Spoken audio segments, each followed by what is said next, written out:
आज जिल्हा परिषदेच्या निवडणुकीच्या संदर्भामध्ये आपण या ठिकाणी पाटकोली या गावी त्या ठिकाणी सभेचं आयोजन केलेलं आहे। त्या तालुक्याचे नेते आदरणीय राजन मालक, जिल्ह्याचे अध्यक्ष शशिकांत नाना आणि सर्व या तालुक्याचे अध्यक्ष रमेश माने, सतीश आप्पा, या तालुक्याचे माजी आमदार यशवंतदादा माने साहेब व या भागातील सर्व ज्येष्ठ नेते मंडळी, आदरणीय तालुक्याच्या भाग्यविधाते आमचं सोमेशाबा क्षीरसागर व्यासपीठावर या ठिकाणी उपस्थित असलेले सर्व मान्यवर मंडळी, बंधूंनो, उद्याच्या 7 तारखेला या मतदारसंघातील आपला प्रतिनिधी निवडण्यासाठी आपल्याला मतदान करायचं आहे। आणि हे मतदान करत असताना भारतीय जनता पक्षाच्या उमेदवाराला का मतदान करावं याबद्दल अनेक वक्त्यांनी यापूर्वी या ठिकाणी आपलं मत मांडलेलं आहे।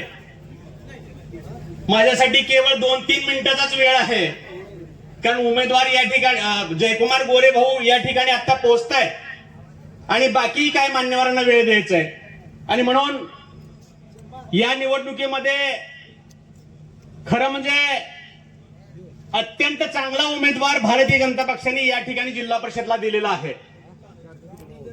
रामदास भाऊ सर्वसामान्य जनतेच्या प्रश्नाची जाण असणारं नेतृत्व आहे, समाजाच्या सर्व घटकांना सोबत घेऊन काम करणारं नेतृत्व आहे। या परिसरातील प्रश्न त्यांना माहित आहेत, त्या प्रश्नाची उकल करण्याची क्षमता त्या माणसाकडे आहे। आणि म्हणून असा एक चांगला उमेदवार या ठिकाणी भारतीय जनता पक्षाने तुम्हा सर्वांना दिलेला आहे।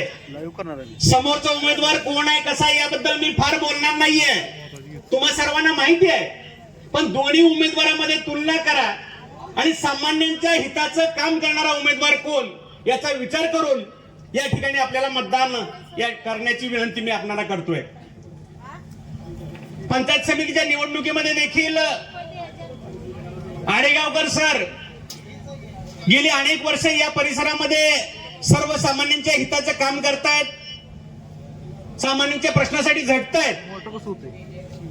आणि म्हणून त्यांची मिसेस या ठिकाणी या निवडणुकीमध्ये उमेदवारी करते। हे दोन्ही उमेदवार भारतीय जनता पक्षाने या ठिकाणी या निवडणुकीमध्ये आपल्याला दिलेले आहेत। अतिशय तळमळीचे काम करणारे दोन्ही उमेदवार आहेत। आणि म्हणून तुम्हा सर्वांना मी विनंती करतो की या ठिकाणी या दोन्ही उमेदवारांना येत्या 7 तारखेला कमळ चिन्हाच्या पुढचं बटन दाबावं आणि त्यांना प्रचंड मताने विजयी करावं, अशा प्रकारचं आवाहन मी या ठिकाणी करतो आणि या ठिकाणी थांबतो। धन्यवाद। जय हिंद, जय महाराष्ट्र।